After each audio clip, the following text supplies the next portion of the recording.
Well, let's talk more now about the cuts in funding to Palestinian refugees, which amounts to more than £200 million. We're joined now by James Sorene, the Chief Executive of BICOM, a Britain-Israel Communications and Research Centre. Good evening to you. This isn't entirely unexpected, is it? Because back in January, President Trump halted some of the payments, didn't he? Yeah, I mean, they've been hinting about this for a while, but there's been a debate in the US for many years about what you do about this agency. And let's go back to the beginning. I mean, the agency was set up after the first Arab-Israeli war in 1948. It did an incredible job providing healthcare support and food to the Palestinian refugees, about 700,000 that left what is now Israel. And it was provided them with support.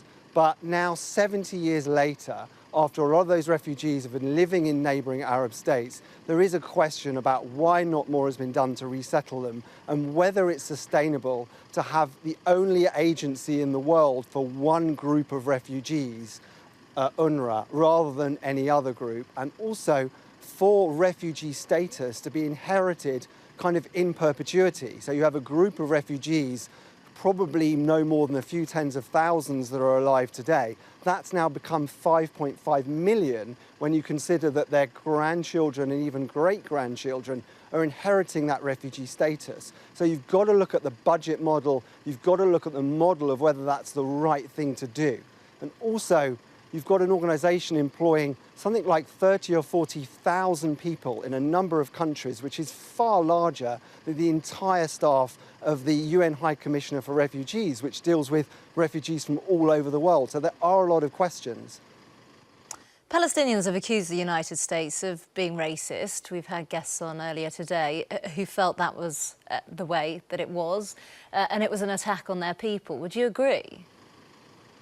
Well, I think what the US is doing here, it is careless. There is a negligent approach here in pulling funding from an agency without perhaps working much harder since that initial announcement in January to try and actually reform UNRWA, or at least to come up with different streams of funding for Palestinian refugees. In, for instance, Jordan, you could have put together packages US to Jordan that will provide ongoing support for Palestinians and Palestinian refugees. I don't think it's racist. I think it's part of a US approach which is trying to really shake up a lot of the previous certainties around the situation for the Palestinians and the Israeli-Palestinian conflict. They moved the embassy to Jerusalem. They've been talking about cutting funding to UNRWA and saying it isn't sustainable, but it's also part of a wider sort of Trumpian view of the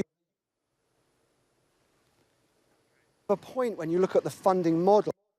The US and the UK combined provided $440 million to UNRWA in 2017, whereas Saudi Arabia, UAE and Qatar, who are not short of a few dollars, provided $60 million in the same year. So there is a lot more that could be done in terms of sharing the burden, and the US have just lost patience with that.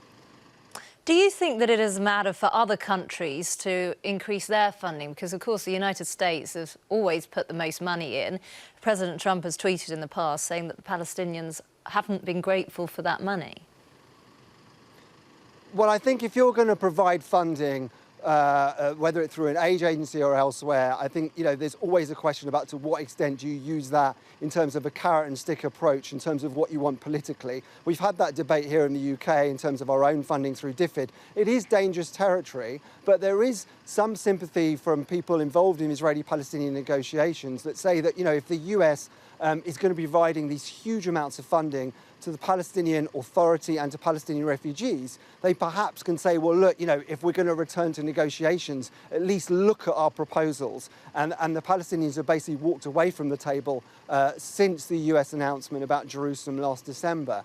But I think one issue as well, it speaks to this Trump view of the world, which is, why should we be the ones that are paying all the money? And there is a question there for some of the other emerging powers.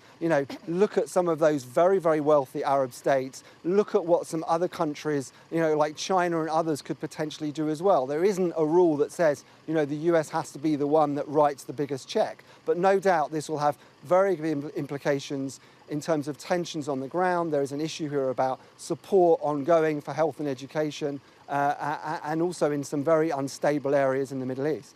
Of course, Germany has said that it will increase its funding. Israelis in the past have said that with this reduction in funding, it could lead to increase in extremism. It could create more marginalised societies. Are you inclined to agree with that? Well, the Israeli reaction is fascinating because they're really caught between two sides of this debate. On the one hand, they know that if you pull the plug on the funding for Palestinian refugees, for a lot of people who are in desperate need of health and education, then that's going to cause a massive problem. You're talking about schools, you're talking about basic healthcare.